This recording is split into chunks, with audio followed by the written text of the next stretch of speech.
हमारे चैनल को सब्सक्राइब करें और बेल आइकन दबाना ना भूलें। नमस्कार, बीटीएन न्यूज प्रतिदिन में आप सबका स्वागत है। हम हाजिर हैं समाचारों के साथ। पहले मुख्य समाचार। पंचायत चुनाव में बुधवार को हो जाएगा 3000 से ऊपर उम्मीदवारों का किस्मत ईवीएम और मतपेटिका में बंद। एक दिन रुककर ही आ जाएगा परिणाम भी। गांव की सरकार के लिए 2 प्रखंडों में निष्पक्ष चुनाव के लिए प्रशासनिक तैयारी पूरी। और मुहर्रम के 40 दिन बाद कोरोना गाइडलाइन में थोड़ी ढील में चहल्लुम का जोश। आगे समाचार विस्तार से, लेकिन थोड़ी देर में। बीमार नहीं रहा लाचार, हो रहा मुफ्त उपचार। हड्डी नस रोग से संबंधित गंभीर बीमारियों का मुफ्त में इलाज। इंतजार किसका, जाएं सर्राफ ऑर्थो एवं स्पाइन सेंटर और दर्ज कराएं प्रधानमंत्री जन आरोग्य योजना में अपना नाम। विश्व की सबसे बड़ी स्वास्थ्य सुविधाओं का उठाएं लाभ। आधुनिक ऑर्थोपेडिक सुविधा, ऑर्थोस्कोपी, स्पाइन सर्जरी, फ्रैक्चर का अत्याधुनिक इलाज। डॉक्टर SN सर्राफ, डॉक्टर अभिषेक सर्राफ, रीढ़ हड्डी और नस रोग विशेषज्ञ डॉक्टर प्रियंका बी सर्राफ, स्त्री और प्रसूति रोग विशेषज्ञ DMCH के सामने लहरियासराय।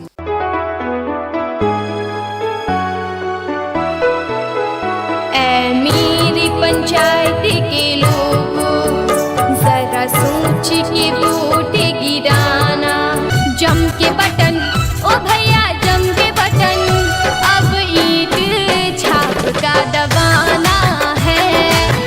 ईंट का छाप सुहाना लगता है। अगर आप भी हिंदी, मैथिली एवं भोजपुरी गाने के तर्ज पर चुनाव प्रचार बेहतरीन आवाज में बनवाना चाहते हैं तो अभी संपर्क करें। मात्र 4 घंटे के अंदर चुनाव प्रचार पाएं अपने मोबाइल पर। हमारा पता है राज इलेक्ट्रॉनिक्स, मोहल्ला भगवान दास, दरभंगा। और अब समाचार विस्तार के साथ।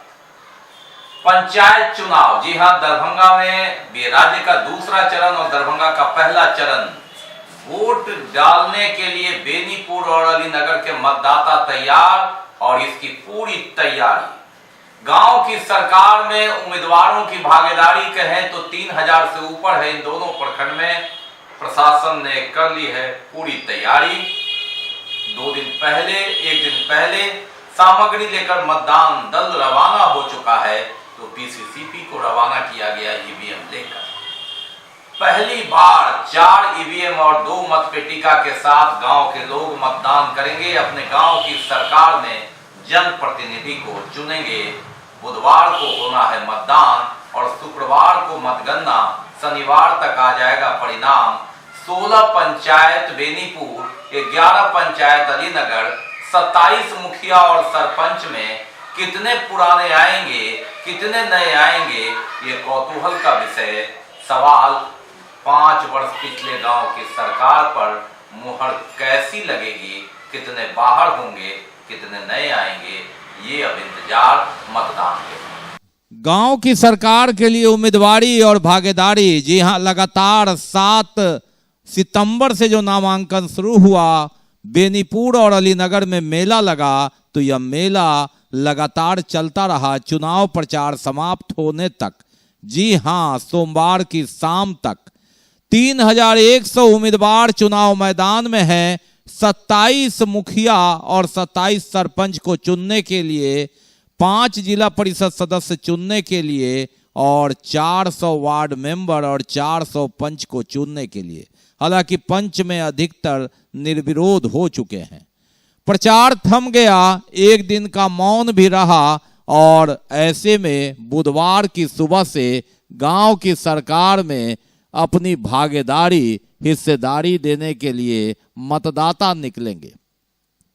देश में पहली बार होगा कि 4 प्रत्याशी ईवीएम से और 2 प्रत्याशी बैलेट पेपर से एक साथ चुने जाएंगे, यानी 6 जनप्रतिनिधि। जिला परिषद सदस्य के लिए लाल रंग से ईवीएम में बटन दबाना है। मुखिया के लिए हरे रंग से ईवीएम में बटन दबाना है। पंचायत समिति के लिए नीले रंग से बटन दबाना है। वार्ड सदस्य के लिए काले रंग से ईवीएम बटन दबाना है। और नारंगी और कत्थई सरपंच और पंच का रंग है, तो 2 में मुहर लगाना है और बैलेट पेपर को मतपेटिका में डालना है। यानी एक तरह का नया प्रयोग लोकतंत्र के इतिहास में। एक साथ जो 6 जनप्रतिनिधि तो चुने गए, लेकिन ईवीएम और मतपत्र का सम्मिश्रण पहली बार होगा। ये कौतूहल का विषय गांव की सरकार के लिए। इसके लिए जोश खरोश से पूरी तैयारी। अलीनगर और बेनीपुर में मेला का नजारा रहा। इस दौरान 7 तारीख से 7 सितंबर से लेकर लगातार सोमवार की शाम तक, उसके बाद मौन रूप से प्रचार अभियान, और मतदाताओं ने मन बना लिया है। एक दिन का इंतजार होगा और उसके बाद ही परिणाम आ जाएगा। अगले चरण की तैयारी दूसरे प्रखंड में होगी, लेकिन गांव की सरकार में चुन लिए जाएंगे जनप्रतिनिधि। गांव की सरकार में 6 जनप्रतिनिधि इस बार चुने जाएंगे। जिला परिषद की बात करें तो 5 जिला परिषद है, 3 बेनीपुर से, 2 अलीनगर से, जिसके लिए मतदान होना है बुधवार को। 16 मुखिया चुने जाएंगे बेनीपुर से, 11 चुने जाएंगे अलीनगर से। सरपंच इतने ही संख्या में चुने जाएंगे, जबकि 2 दर्जन पंचायत समिति सदस्य बेनीपुर से और अलीनगर से, 1.5 दर्जन से ज्यादा, और 400 से ज्यादा वार्ड सदस्य जो वार्ड मेंबर होते हैं इन दोनों प्रखंडों में चुना जाना है। सरपंच तो रहेंगे ही, पंच भी चुने जाएंगे। हालांकि कई जगह वे निर्विरोध हो गए हैं। तो 3100 उम्मीदवार, 1700 बेनीपुर और 1300 से ज्यादा अलीनगर में, तब बनेगी गांव की सरकार। और गांव की सरकार बनाने के लिए प्रशासन ने पारदर्शिता के साथ मतदान, निष्पक्ष मतदान के लिए सारी तैयारियां पूरी कर ली है। एक दिन पहले मतदान दल मतदान सामग्री लेकर रवाना हुआ तो यहां जिला में ब्रीफिंग की डीएम, एसएसपी और डीआईजी तक ने, और बेनीपुर में जाकर वहां संबोधित किया, कर्मियों का हौसला बढ़ाया, कहा निष्पक्ष चुनाव कराना आपकी जिम्मेवारी है, इसे समझे। लगातार टिप्स प्रशासनिक अधिकारियों का और जिम्मेवारी इन मतदान कर्मियों का। इस बार बदलाव होगा। बदलाव ये होगा कि 4 मतदान कर्मी की जगह 6 मतदान कर्मी होंगे, यानी पीठासीन पदाधिकारी, मतदान पदाधिकारी 1, मतदान पदाधिकारी 2 और मतदान पदाधिकारी 3 में क ख ग यानी 6 लोग रहेंगे। चूंकि 4 ईवीएम है और 2 मतपेटिका है, और इन सब की जिम्मेवारी होगी मतदान कराना और जमा करने। जो ईवीएम है और मतपेटिका जमा करने की जिम्मेवारी होगी पीठासीन पदाधिकारी और मतदान पदाधिकारी 1 एवं 2 की, जिसके लिए वज्रगृह तक उन्हें सुरक्षित ईवीएम और मतपेटिका को पहुंचाना है। और एक दिन बाद ही इंतजार करने के बाद, गुरुवार के बाद शुक्रवार को मतगणना में जिला परिषद सदस्य चुने जाएंगे 5, मुखिया चुने जाएंगे बेनीपुर से 16 और अलीनगर से 11, सरपंच भी इतनी ही संख्या में, और वार्ड मेंबर 400 से ज्यादा, पंचायत समिति क्रमशः 2 दर्जन और 1.5 दर्जन से ज्यादा। अब बात करते हैं, जी हां, चेहल्लुम की। कोरोना गाइडलाइन में थोड़ी ढील देने के बाद चेहल्लुम पर्व 2 वर्ष, चाहे वह ईद हो, बकरीद हो, मुहर्रम हो, शब बारात हो, चेहल्लुम हो, लगातार कोरोना की भेंट चढ़ा। कोरोना गाइडलाइन के तहत पहली बार कोरोना की दूसरी लहर के बाद प्रशासन ने थोड़ी ढील दी और लोगों का जोश उमड़ पड़ा। जी हां, लगातार सभी प्रमुख पर्वों पर पाबंदी के बाद चेहल्लुम में लोगों का जोश खूब नजर आया। और बात कोरोना गाइडलाइन में थोड़ी ढील देने के बाद चेहल्लुम की। चेहल्लुम की तैयारी जोश खरोश के साथ, इसलिए कि लगातार 2 वर्षों से कोरोना की भेंट चल रहा है हर पर्व। प्रशासन और सरकार ने थोड़ी सी ढील दी तो उसके बाद चेहल्लुम में लोग जी जान से जुट गए।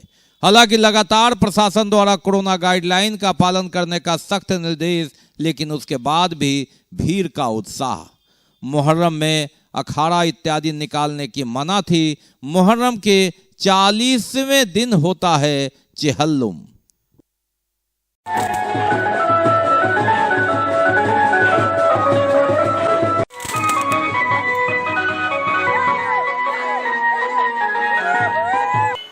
चेहल्लुम, जी हाँ, मुहर्रम के 40वें दिन होता है चेहल्लुम। और मुहर्रम पर कोरोना गाइडलाइन का साया था, मुहर्रम नहीं मना। पहले जानते हैं हम मुहर्रम क्या है, मुहर्रम के बारे में तब जानेंगे चेहल्लुम में क्या हुआ। मुहर्रम हिंदू मुस्लिम सभी लोग मानते हैं। मुहर्रम एक पर्व ही नहीं बल्कि शौक का महीना भी है। कई लोगों ने महापुरुष इमाम हुसैन की बातों पर अमल भी किया है। मुहर्रम इस्लामिक कैलेंडर का पहला महीना माना जाता है। इस महीने में ऐसी कई सारी चीजें हुई थी जिसने इस्लामिक इतिहास और मुसलमानों की जिंदगी में बहुत कुछ बदल कर रख दिया था। कहा जाता है कि आदम अलैहिस्सलाम, जिन्हें कई लोग आदम भी बोलते हैं, वो इसी महीने में पैदा हुए थे। साथ ही कई प्रॉफिट और पैगंबर भी इसी महीने में पैदा हुए थे। दूसरी ओर बात करें तो शिया मुसलमान इसे गम का महीना बुलाते हैं। अब सवाल ये है कि इसे गम का महीना क्यों बुलाया जाता है? दरअसल इस्लाम के आखिरी पैगंबर हजरत मोहम्मद मुस्तफ़ा के नाती हजरत इमाम हुसैन मुहर्रम के इसी महीने की 10 तारीख को इराक के करबला की जंग में शहीद हो गए थे। उनके साथ 71 लोग और थे जिन्हें यजीद की फौज ने मार दिया था। इसमें इमाम हुसैन के 6 महीने के बेटे अली असगर भी थे। मतलब 6 महीने के मासूम को भी यजीद के फौज ने मार दिया था। करबला की जंग हजरत इमाम हुसैन और जालिम बादशाह यजीद की सेना के बीच हुई थी और इसलिए मुहर्रम में मुसलमान हजरत इमाम हुसैन की इसी शहादत को याद करते हैं। शिया मुसलमान मातम करते हैं। इस दिन को आशूरा के नाम से भी जाना जाता है। इमाम हुसैन पैगंबर मोहम्मद की बेटी फातिमा और हजरत अली के बेटे थे। हजरत अली को शिया मुसलमान अपना पहला इमाम मानते हैं, यानी कि लीडर, और सुन्नी मुसलमान उन्हें अपना चौथा खलीफा। अब सवाल ये है कि मुहर्रम हम क्यों मनाते हैं? तो इसकी डिटेल को जानने के लिए हमें थोड़ा इतिहास के पन्नों को पलटना होगा। हम तारीख के उस हिस्से में चलते हैं जब इस्लाम में खिलाफत यानी खलीफा का राज था। ये खलीफा पूरी दुनिया के मुसलमानों के प्रमुख नेता होते थे। पैगंबर मोहम्मद के दुनिया से गुजर जाने के लगभग 50 साल बाद दुनिया में जुल्म और अत्याचार का दौर आ गया था। सीरिया के गवर्नर यजीद ने खुद को खलीफा घोषित कर दिया था, लेकिन वो करप्ट और तानाशाह था। तब इमाम हुसैन ने यजीद को खलीफा मानने से इनकार कर दिया। इससे नाराज यजीद ने अपनी सेना से कहा कि जो उनका हुक्म ना माने उसका सर कलम कर दो। यजीद की फौज ने इमाम हुसैन और उनके साथ के लोगों के लिए पानी तक बंद कर दिया, यानी कि बेसिक राइट्स भी छीन लिए गए थे। जुल्म बढ़ता गया, लेकिन उन लोगों ने सरेंडर नहीं किया। यजीद को बादशाह मानने से इनकार करते रहे और फिर यजीद की बुजदिल फौज ने उनकी हत्या कर दी। लेकिन इमाम हुसैन भ्रष्ट, जालिम और अन्याय करने वाले यजीद के सामने झुके नहीं। इमाम हुसैन की शहादत के अलावा उनकी बातें हमें कई सारी अच्छी चीजें भी सिखाती हैं। उनकी बातों में एक अच्छी सोसाइटी बनाने का मंत्र छिपा है। आइए बताते हैं आपको इमाम हुसैन की ऐसी 5 अच्छी बातें जो आपकी जिंदगी बदल सकती है। इज्जत के साथ मरना जिल्लत के साथ जिंदगी गुजारने से बेहतर है। बेहतरीन शासक या राजा वो है जो जुल्म को मिटाए और इंसाफ को जिंदा रखे। अक्ल उस वक्त तक कामिल नहीं है जिस वक्त तक हक की पैरवी न की जाए। अपने भाई या साथी के बारे में वो बातें उनकी पीठ पीछे कहो जो तुम अपने लिए सुनना पसंद करते हो। सच के रास्ते पर रहो, चाहे वो रास्ता कितना भी मुश्किल क्यों ना हो।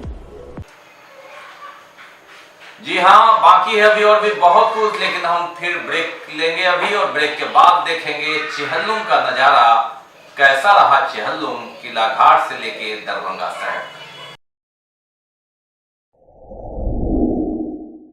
Global health care and diabetes research centre, जो बिहार में पहला अंतर्राष्ट्रीय तकनीक एवं आधुनिक सुविधाओं से लैस सुपर स्पेशलिटी डायबिटीज केंद्र है, जहां एक छत के नीचे डायबिटीज से संबंधित सारी सुविधाएं मौजूद हैं, जैसे कि diabetes heart care, diabetes eye care, diabetes neuro care, diabetes foot care, diabetes pharmacy और डायबिटीज प्रयोगशाला। पता जीसस एंड मैरी स्कूल के पास, रहमगंज, दरभंगा, बिहार। एक बार पुनः आप सबों का स्वागत है। हम बढ़ते हैं आगे, लेकिन आगे बढ़ने से पहले एक नजर मुख्य समाचार पर। पंचायत चुनाव में बुधवार को हो जाएगा 3000 से ऊपर उम्मीदवारों का किस्मत ईवीएम और मतपेटिका में बंद। एक दिन रुककर ही आ जाएगा परिणाम भी। गांव की सरकार के लिए 2 प्रखंडों में निष्पक्ष चुनाव के लिए प्रशासनिक तैयारी पूरी। और मुहर्रम के 40 दिन बाद कोरोना गाइडलाइन में थोड़ी ढील में चेहल्लुम का जोश। हम बढ़ते हैं आगे, लेकिन पेश से कुछ अन्य खबरें। और बात करते हैं बिरौल में भारी संख्या में विदेशी शराब बरामदगी की। जी हां, धगजरी गांव में गुप्त सूचना के आधार पर पुलिस ने छापेमारी कर 127 कार्टून विदेशी शराब बरामद किया है। और लेकिन इस कार्रवाई में शराब तस्कर भागने में सफल रहा। माना जा रहा है कि पंचायत चुनाव में खपाने और चुनाव को प्रभावित करने के लिए यह शराब मंगाया गया था। हालांकि शराब किसने मंगाया यह अभी तक स्पष्ट नहीं है। एसडीपीओ मनीष चंद्र चौधरी ने बताया कि गुप्त सूचना मिली थी कि इलाके में पिकअप वाहन से कुछ शराब माफिया शराब उतार रहे हैं, जिसके बाद पुलिस टीम मौके पर पहुंची, जहां से पिकअप वाहन में भारी मात्रा में शराब तो मिला, हालांकि तस्कर भागने में सफल रहे। 27-28 की रात्रि में चौकीदार के माध्यम से पुलिस पदाधिकारी ब्रह्मदेव सिंह को सूचना मिलती है कि एक पिकअप वैन के माध्यम से विदेशी शराब का कारोबार किया जा रहा है। इसके विरुद्ध त्वरित कार्रवाई करते हुए उन्होंने पिकअप वैन को बरामद किया है। जो लोग थे एक्यूज हैं वो भागने में सफल रहे हैं। उनके विरुद्ध लगातार छापामारी किया जा रहा है। फिलहाल 1127 बता दें आपको कि 1127 लीटर शराब बरामद हुआ है। 1143 लीटर शराब बरामद हुआ है। कुल बोतल 127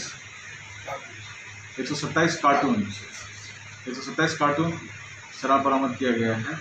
और बिरौल थाना कांड संख्या 250-21 दिनांक 28/9/2021 धारा 30 के तहत दर्ज किया गया है। आगे कार्रवाई जारी है। बात करते हैं चेहल्लुम की। जी हां, चेहल्लुम में लगातार कोरोना गाइडलाइन के तहत जो ढील दी गई थी उसमें लोग पूरे जोश में रहे। जिला प्रशासन, शांति समिति के लोग और मुहर्रम कमेटी के लोग भी सक्रिय रहे। चेहल्लुम मुहर्रम आपने देखा कि किस तरह मुहर्रम में जो कार्यक्रम था कोरोना काल के कारण नहीं हुआ, लेकिन उसके 40 दिन बाद 40वें में चेहल्लुम कोरोना गाइडलाइन में थोड़ी ढील होने के बाद पूरे जोश खरोश के साथ जिला मुहर्रम कमेटी द्वारा किला घाट में आयोजन किया गया था। हालांकि प्रशासन, शांति समिति के लोग लगातार सोशल डिस्टेंस और दूरी बनाए जाने की बात करते रहे, लेकिन जोश में पूरा हुजूम उमड़ पड़ा, क्योंकि 2 साल से विभिन्न पर्व कोरोना गाइडलाइन की भेंट चढ़ा है। ऐसे में थोड़ी सी ढील के बाद लोगों में जोश चेहल्लुम का।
स्थान में चिमनी जो चढ़ाने का काम था वो पूरा हो गया है। मालूम रहे कि अमेरिकी संस्था फेडरेशन ऑफ इंडियन एसोसिएशन ने कबीर सेवा संस्थान को जो सब संयंत्र प्रदान किया है, प्लुरल संयंत्र, उसका अधिष्ठापन हो गया। ट्रायल में 1 दर्जन से अधिक सब जल चुका था, लेकिन बाढ़ के पानी के कारण जो उसका धुएं का चिमनी है वो नहीं खड़ा हुआ था और पानी घटते ही इसका भी अधिष्ठापन हो गया। और बात करते हैं मुक्तिधाम में जो सब संयंत्र अधिष्ठापित हुआ है उसके धुएं की चिमनी की। जी हाँ, बाढ़ के कारण यह नहीं अधिष्ठापन हो पाया था और सब संयंत्र बैठ गया था। ट्रायल में सब संस्कार भी हो रहा था, लेकिन 80 फीट ऊंचे ये चिमनी जो धुआं निकलना है बाढ़ के पानी के कारण अधिष्ठापन नहीं हुआ था, इसे सफलतापूर्वक अधिष्ठापन किया गया। उत्तर बिहार का यह पहला संयंत्र जिसे federation of Indian association America ने दिया है और कबीर सेवा संस्थान को, जिसका अधिष्ठापन करने के बाद प्रशासन निगम को इसे सौंपना है। ट्रायल में यह विधिवत उद्घाटन नहीं हुआ है, लेकिन 1 दर्जन से ऊपर सब का संस्कार हो चुका है। उसकी धुएं की चिमनी का अधिष्ठापन हुआ। तो ये थे अब तक के समाचार, लेकिन विदा लेने से पहले एक नजर मुख्य समाचार। पंचायत चुनाव में बुधवार को हो जाएगा 3000 से ऊपर उम्मीदवारों का किस्मत ईवीएम और मतपेटिका में बंद। 1 दिन रुककर ही आ जाएगा परिणाम भी। गांव की सरकार के लिए 2 प्रखंडों में निष्पक्ष चुनाव के लिए प्रशासनिक तैयारी पूरी। और मुहर्रम के 40 दिन बाद कोरोना गाइडलाइन में थोड़ी ढील में चहल्लुम का जोश। इसके साथ ही दीजिए हमें इजाजत इस प्रसारण से, लेकिन इस कोरोना काल में आप अपना बहुत ख्याल रखिए, मास्क लगाइए, सोशल डिस्टेंस बनाइए, 2 गज की दूरी अपनाइए और हड़ताल रखते हैं तो वैक्सीन जरूर लगाइए। नमस्कार, जय।